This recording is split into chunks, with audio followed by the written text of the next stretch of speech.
Jujutsu Kaisen é um mangá desenhado e escrito por Gege Akutami. Yuji Itadori é um estudante do ensino médio que possui uma tremenda habilidade física. E blá blá blá. A sinopse disponibilizada pela Shonen Jump é péssima. É basicamente o resumo da primeira metade do primeiro capítulo. Na verdade, o mangá ele conta a história de um garoto, um jovem, que está tentando se encontrar com a grande maioria dos garotos nessa idade. Um garoto que está crescendo, que não tem certeza do que quer na vida e vai encontrando pouco a pouco questionamentos que vão moldando quem ele está se tornando. E é nesse sentido que o mangá tem uma das questões mais interessantes. Fala galera, chapéus de palha aqui, eu sou o Felipe e hoje vou trazer para vocês uma recomendação de mangá. Eu vou falar um pouco sobre Jujutsu Kaisen, que teve recentemente a sua adaptação de anime confirmada para o ano de 2020. A distribuidora vai ser a Toho Animation, mas ainda não se sabe ao certo qual será o estúdio. Há especulações de que possa ser a Production IG de Kuroko Psycho Pass e Haikyuu ou a Bones, responsável pela adaptação de grandes nomes como Boku no Hero, Mob Psycho e Full Metal Alchemist. O anúncio do estúdio vai ocorrer durante a Jump Festa, que acontece nos dias 21 e 22 de dezembro. Então, se você está curioso também, assim como eu, para saber qual é o estúdio, segue a gente lá no Instagram, que assim que eu souber, eu vou fazer um story para notificar todo mundo. Bom, esse vídeo vai conter alguns spoilers, mas o que eu quero aqui, na verdade, é tentar te convencer a ler esse mangá, a se juntar nesse universo de Jujutsu Kaisen e que você se divirta tanto como eu me diverti lendo essa obra. E é isso, Jujutsu Kaisen é a minha grande aposta para anime no ano de 2020. Se o estúdio fizer um bom trabalho em cima do mangá, eu não tenho dúvidas que será um grande hit, se não o maior hit do próximo ano. Como eu estava dizendo anteriormente, Yuji é um garoto que está crescendo, que não tem certeza do que quer da vida e vai pouco a pouco encontrando questionamentos que vão moldando quem ele realmente está se tornando.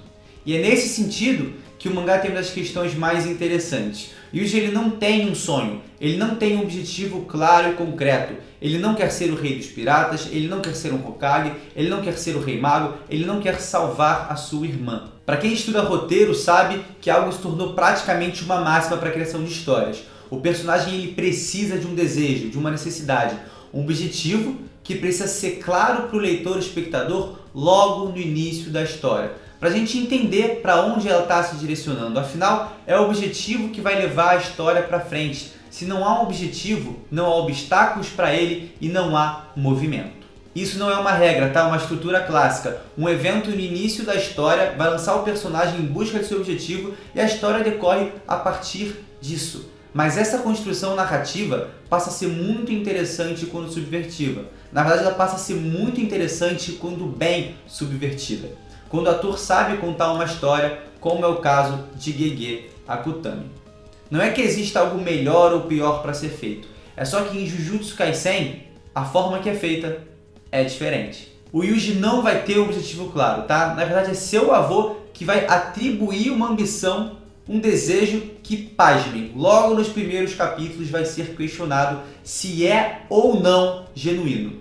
E eu te pergunto, quantas vezes a gente vê isso colocado dessa forma num shounen? A gente conhece e sabe que existem muitos personagens cabeçudos que vão e gritam pro mundo: esse é o meu sonho, esse é o meu destino. Muitas pessoas estão ali para dizer que não, mas eles seguem, vão em frente e provam pro mundo inteiro que eles são obstinados, determinados, a ponto de conseguirem realizar os seus sonhos. Mas quantos desses personagens param e olham para dentro? Se perguntam: por que eu tenho esse sonho? Por que será que eu estou fazendo isso? Mas antes que esse questionamento possa vir, já é tarde para o Yuji decidir o que fazer. O evento que vai lançá-lo em uma jornada vai ser uma ação heróica e completamente imprudente. A partir disso, seu destino é mudado e uma incumbência cai sobre ele. Ou seja, o personagem não tem mais como escolher o seu próprio destino. Ele é jogado em um mundo diferente de tudo que ele já viveu, mas está aí. Querendo ou não, ele agora tem um objetivo que precisa seguir. E o Yuji ele é tão legal que ele entra com a cabeça erguida, o peito estufado. Por mais que ele não esteja certo do que é da vida, ele se mostra confiante, aceitando as consequências de seus atos sem pestanejar. E a verdade é que muitas vezes eu, por exemplo, gostaria de ser mais seguro como Yuji. Tenho certeza que muitas pessoas vão se ver nessa mesma situação. Enfim, a gente vai vendo como, mesmo com essa responsabilidade sobre seus ombros, ele vai lidando com tudo, crescendo, fazendo amigos, se encontrando, sofrendo e sorrindo. Pois é, Yuji Itadori é um personagem muito fácil de se relacionar. O clássico personagem que eu amaria ter como os meus melhores amigos quando eu tinha mais ou menos ali 17 anos. É um cara energético, que te empolga e é simples. Por isso é tão fácil se imaginar perto dele. Ele ainda vai estar cercado de ótimos co-protagonistas, Megumi Fushiguro e Nobara Kujisaki. Eu poderia realmente fazer um vídeo só falando desses dois personagens, tá? Mas falando em personagem, o principal antagonista, Suguru Getou, é muito fácil de simpatizar. O backstory dele, e isso é algo que também deve ser exaltado, a habilidade do autor de construir um passado que tenha um impacto perceptível nos personagens do presente, justifica perfeitamente o porquê dele ser como é. Você entende suas ambições, suas frustrações e certamente concorda em parte com o seu objetivo. E dá até para entrar em um dilema, por compreender tanto o lado do bem quanto o lado do mal, se é que dá para colocar isso dessa forma. Enfim, os vilões têm questionamentos interessantes acerca do mundo, eles têm um plano desde o início, não saem se precipitando com armações sem sentidos e acabam cagando no pau. A explicação da origem das maldições é algo bem legal e o porquê de uma maldição ser mais forte do que a outra é algo curioso que eu vou deixar para você descobrir lendo as páginas dessa obra. E tem o Mahito, que cresce em paralelo com o Yuji e é provavelmente o homem ou a maldição que vai se tornar seu grande rival. Mas eu também acho mais interessante você entender o que é e quem é ele lendo as páginas de Jujutsu Kaisen. E depois de dizer sobre o protagonista e os antagonistas, algo que resume muito bem os personagens dessa obra é: eles são vivos. A grande maioria tem experiências reais e relacionáveis, e isso te ajuda muito na hora de se sentir próximo deles, de se importar com eles. Esses são provavelmente os grandes pontos que fazem Jujutsu Kaisen uma boa obra, mas existem outros detalhes, alguns pequenos e outros grandes, que transformam numa obra que eu anseio ler toda a semana. O cast feminino, por exemplo, é muito bom. A obra passa no teste de Bechdel, não vai ter fanservice dedicado ao corpo feminino, não vai ter waifu bait, as mulheres não vão ficar de sunderezice, sei lá, essas coisas malucas aí, que é uma bizarrice clássica na cultura de animes, que por muitas vezes a gente acaba achando normal por já ser algo banalizado, quando na realidade é uma parada estranha. As mulheres não vão ser jogadas de lado enquanto os homens se destacam para combater os vilões, elas têm participação ativa na obra, nos diálogos e nos combates. E essa representatividade nos dias de hoje, para mim, é muito importante. Não só para mim, como para muita gente também. Outro ponto alto são os diálogos. As conversas são bem modernas, existe pouco uso do clichê e até a desconstrução de alguns, como a gente já pode ver no terceiro capítulo, por exemplo. Existem momentos em que você pensa que vão ser resolvidos na porrada, mas a situação é tão mais complexa e delicada, e a gente também está falando da qualidade narrativa da obra, que um diálogo muda a conjuntura toda e tudo se resolve com um balão de fala. Eu sei que esse vídeo já conteve alguns spoilers fora de contexto, mas os que vêm a seguir, pra mim, são especialmente pesados. Então, se você não quer tomar esses spoilers, tá? Você pula pro minuto que tá aparecendo aí na tela. Agora, vocês precisam me desculpar pelo spoiler, mas esse assunto nos leva a essa sequência de páginas que termina com uma fala do Yuji de profundidade gigantesca. Uma dualidade que não precisa ser explicada porque o ator não te subestima. Ele confia que a construção da história dele faz você entender o que o Yuji realmente quer dizer. E essa é provavelmente a minha sequência de páginas favoritas de toda a obra. Não só pela profundidade que ela dá ao personagem, isso é algo que você vai ter que ler para entender. Porque eu só te jogando essas páginas, sem toda a conjuntura, sem tudo que nos foi mostrado anteriormente, você provavelmente não vai entender na profundidade que é. Mas a minha sequência favorita também pela diagramação delas, pela imersão que os quadros da última página conseguem fazer. E aí a gente está falando do traço do autor, que é muito bom. As perspectivas, a maneira versátil e plástica de como é desenhado é demais. Tu percebe que o mangaka consegue desenhar qualquer personagem em qualquer ângulo e vai ficar numa perspectiva realista. E essa habilidade ajuda muito a criar situações megalomaníacas e outras muito mais singelas, muito mais intimistas. A gente consegue reconhecer a emoção nos detalhes e sentir o que os personagens sentem. E é isso, o traço ele casa muito bem com os poderes criativos e o sistema mágico intrigante que vamos encontrar dentro das páginas de Jujutsu Kaisen, além dos personagens com ótimo design e bem caricatos. As lutas são fluidas e os movimentos são muito caprichados.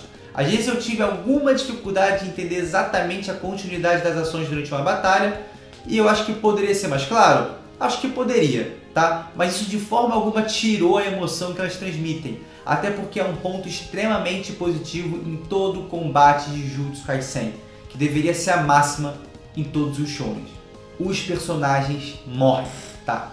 Eles morrem mesmo. Houve um personagem que aos poucos eu estava me relacionando, eu estava me envolvendo com ele, começando a entender qual seria o papel dele dentro da obra, quando de repente você vira uma página e... fim. Ele morreu. O papel dele na obra termina ali. Assim, de uma hora para outra. Então enquanto você lê um combate de Jujutsu Kaisen, você percebe ali o espectro da vida e da morte, sabendo que um personagem querido pode deixar essas páginas para sempre. E isso é muito legal, porque você fica com aquela tensão, você fica com aquela angústia enquanto lê o mangá. Porque sejamos sinceros, ninguém quer perder um personagem que tanto gosta. E falando de personagem que as pessoas tanto gostam, a gente vai entrar agora no último tópico, e talvez o mais poderoso de todos. Eu não vou querer entrar em muitos detalhes aqui, tá? Porque esse é mais um ponto que só lendo para entender a magnificência desse homem. Eu tô falando de Gojo Satoru. Ele é a minha particular grandíssima aposta para o próximo grande astro dos animes. Vai ter uma porrada de cosplay, até porque é fácil de fazer, uma infinidade de gente usando a foto do perfil do Gojo nas redes sociais. E se isso não acontecer, você pode voltar nesse vídeo e comentar: você é bobão, você se equivocou. Pode acontecer, mas eu acredito que não, gente. Sério, quando vocês conhecerem um Gojo de verdade, vocês vão falar: minha Nossa Senhora, que homem! O Gojo é simplesmente o melhor. Ele é aquele tipo de personagem que por si só já faz valer a pena conhecer a história em que ele foi criado. A personalidade dele é maneira demais, os poderes dele são maneiros demais, o design dele é maneiro demais, ele é todo muito maneiro demais. Ele tem uma atmosfera misteriosa, é frio, mas divertido e brincalhão, é inteligente, mas aparentemente desleixado. Ele tem uma vibe de Kakashi com Hisoka, misturado ali com Urahara, um toque de Levi e um leve aroma de Shanks. E para quem leu a série Mistborn, pode ter certeza que ele parece muito com o Kelsier. E no final das contas, ele não é nada disso, tá? Ele não é nada de ninguém. Ele é simplesmente Gojo Satoru. E para você conhecer ele, eu te sugiro apenas uma coisinha. Se envolve nesse universo de Jujutsu Kaisen. Começa a ler o mangá o quanto antes, ou espera 2020 para a adaptação que provavelmente vai ser fenomenal do anime. No fim das contas, eu só espero que você se divirta assim como eu me diverti lendo as páginas desse mangá. Se você gostou dessa recomendação, me avisa para eu poder estar trazendo mais recomendação, seja de mangá, de anime, de livro, enfim. Eu acho muito legal compartilhar experiências com vocês. Então, deixa um comentário falando também se você já leu o Jujutsu Kaisen, se você vai ler a partir de agora graças a essa recomendação, e se você vai ler, lê e volta. Comenta aqui e me diz o que você achou, tá bom? Eu vou adorar saber como é que foi a sua experiência. E é isso, esse foi o vídeo de recomendação de Jujutsu Kaisen. Eu espero que você se envolva nesse universo também. E é isso, espero de verdade que a adaptação do anime faça jus ao mangá e tenhamos aí mais um grande hit saindo das páginas da Shonen Jump. Muito obrigado de verdade por me acompanhar até aqui e a gente se vê num próximo vídeo. Valeu! 何をって決まってるでしょ。領域展開。